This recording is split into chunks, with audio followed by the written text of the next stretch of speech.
I am Army Specialist Tyler Jeffries. I was injured in Afghanistan in 2012 by an command wire IED, losing both my legs, one below the knee and one above. My whole family served. Every grandfather I've known, every bit of my family served, so I felt like it was my turn. I was actually leading the patrol that day out in the front, and we just set our gun teams in. We were going to set up an OP. There was a command wire IED, so someone was sitting waiting somewhere, and they pressed a button, and there I went. Next thing I know, I woke up about 10 seconds later, people screaming my name. I had such a great group of guys that really saved my life. I can remember vividly talking about having a beer when we got back, and they were all jealous because I was kind of the first beer. And stuff like that really kept me focused, and talking to them and kept me alive. Well, initially waking up in the the hospital, you look down, your legs are gone, you're kind of in a little shock and disbelief, like you're thinking, where's my life gonna go? What am I gonna do from here?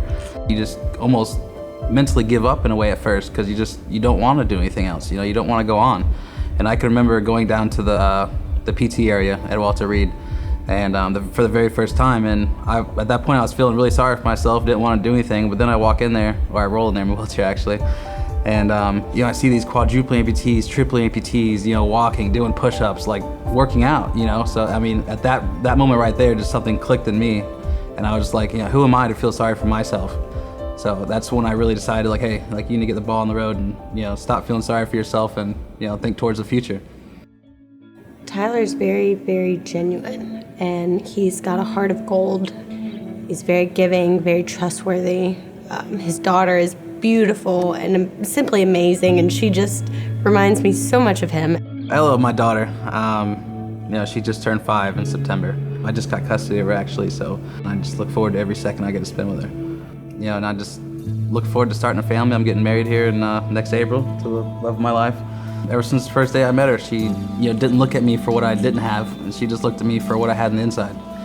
So she's just always been a huge supporter of me and helped me everywhere I can, and just has a very big heart. My current house, or our living situation now, it's not ideal, but we make do with what we got. I have a huge hill in my front yard for the driveway, so I can't get up and down it to go play in the street with my daughter, or I can't get out my back door to go watch her ride her bike or anything like that. Us getting the house means that they can be active together, because she's always in the backyard. Daddy, watch me ride my scooter. Daddy, watch what I can do on my bike. Look at this, look at this. I want to do chalk with Dad, but Dad can't. And the home will give him that opportunity to do those things. And we won't have to force his wheelchair through her bedroom door anymore. We'll be able to fit everywhere. And there's no excuse as to why you can't clean anymore. Sorry, I look forward to that. Homes for Our Troops, pretty much the best organization I've ever been a part of. When they said they were going to build us a house, we were both, at first we were almost like it's too good to be true. She started crying immediately, but I was still almost in a shock of disbelief. I just couldn't believe that someone would do that much. They didn't say, hey, you're approved, have a nice day. And they said, welcome to the family. And that means a lot. Tyler is gonna be able to get around and have some sort of independence. He relies so much on me and Ella and Apollo. I can't tell you how much it means, really, to be honest with you. It gives me hope for the future. Having something like that, it's a big weight off your chest. Not having to pay a mortgage, not having to go out and find a house or rent from anybody. You can have that money go towards other things, college education for your kids, vacations, family stuff. I think the biggest thing that I'm looking forward to is barbecues in the backyard with family and friends. I can't wait for Tyler to be able to grill, because I can't grill. I got it covered. I look forward to the future of every second I get to spend with my daughter.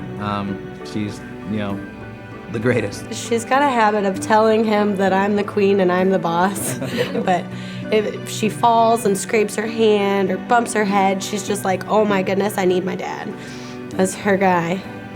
Having that someone give you a house and give you a home and place to have a future in, it's incredible. It's an incredible feeling. So the moment we step into that house and we realize this is ours. This is where we're gonna start our future and have our future, and stay here for 50 plus years. And raise our kids and grandkids and that kind of stuff. So I can't tell you how much it means just to be able to have home, not a house.